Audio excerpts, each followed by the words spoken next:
গরুর চামড়া কি খাওয়া যায় নাকি খাওয়া যায় না? এটা খাওয়া হালাল নাকি হারাম?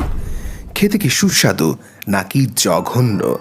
এই প্রশ্নগুলো যদি আপনার মাথায় কখনো এসে থাকে, তার উত্তর আজকের ভিডিওতে রয়েছে। পৃথিবীর নানান মুসলিম দেশের অনেক জায়গায় গরুর চামড়ার নানান পদ ডেলিকেসি হলেও আমাদের মাঝে অপ্রচলিত হওয়ায় এই বিষয়টি অনেকের কাছেই অজানাই রয়ে গিয়েছে। তাই চামড়ার উপযোগ বাড়াতে পৃথিবীর অন্য দেশের ডেলিকেসি অনুসারে আমরা আজ আপনাদের রান্না করে দেখাবো গরুর চামড়ার কালাভুনা। গরুর চামড়া ব্যবহার করে কিভাবে কালাভুনা বা অন্য যে কোনো পদ রান্না করা যায় তার একটা বিস্তারিত গাইডলাইন থাকবে আজকের ভিডিওতে।